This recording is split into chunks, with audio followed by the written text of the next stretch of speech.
again, denial is not your friend. We do have a friend that was a stay-at-home mom and was just waiting for her youngest kid to go back to school.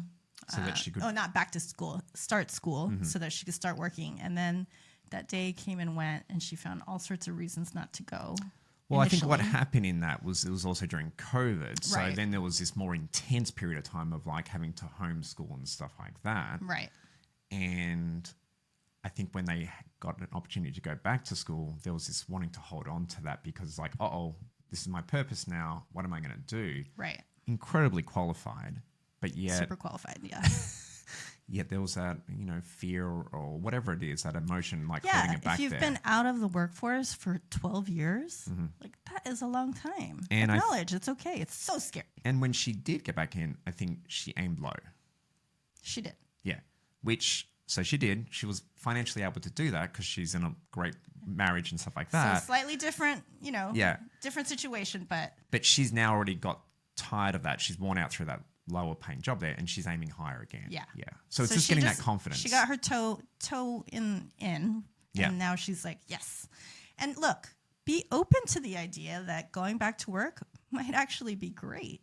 It could bring you joy. Yeah. Right? Instead of feeling bad that you're, forced to work, it could be an awesome thing, right? So this same person that we were talking about was unhappy at the time for a number of reasons in her marriage and like where she was and couldn't really put her finger on it, was some trying arguments to. As well. Some arguments. Yeah. And then when she started working again part-time, she rediscovered her self-confidence. She rediscovered her voice. Honestly, she got louder. Yeah. Literally louder. And her sense of self-worth, right? And that was accepted by her husband, so... Her husband actually really liked it. Yeah. Yeah. And she loved that she could, help pay for those vacations, buy a new couch. And it's like, I bought this. Yep. She loved it. I guess then you got to look at what sort of, divorce process is really appropriate for your situation though. Correct? Right. So now you need to research. This divorce is going to happen. Because it can be done, you can obviously, people think naturally of just hiring attorneys and stuff like that. But that's just one of the ways, you don't have to do that. You can do it yourself. There are do-it-yourself methods. There's mediation. Yeah. Collaborative. There are those lawyers. Yeah. It can go from cheap to really expensive. Correct. And obviously, if you weren't the CFO spouse, you should look at like really hiring like a CDFA to help you or help both of you really understand and analyze your financial picture there.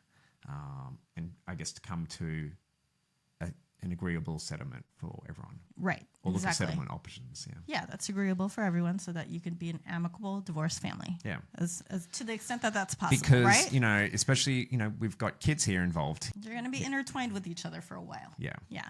Now, if you are super high net worth or just high net worth and you suspect your spouse has been perhaps dishonest financially, you can also consider hiring something called a forensic accountant, a forensic accountant to help sniff out those hidden incomes and assets. I can think of a story from yours where it was the husband's intention to leave for many years. And there was a period of time over many years where there was funds disappearing into the unknown.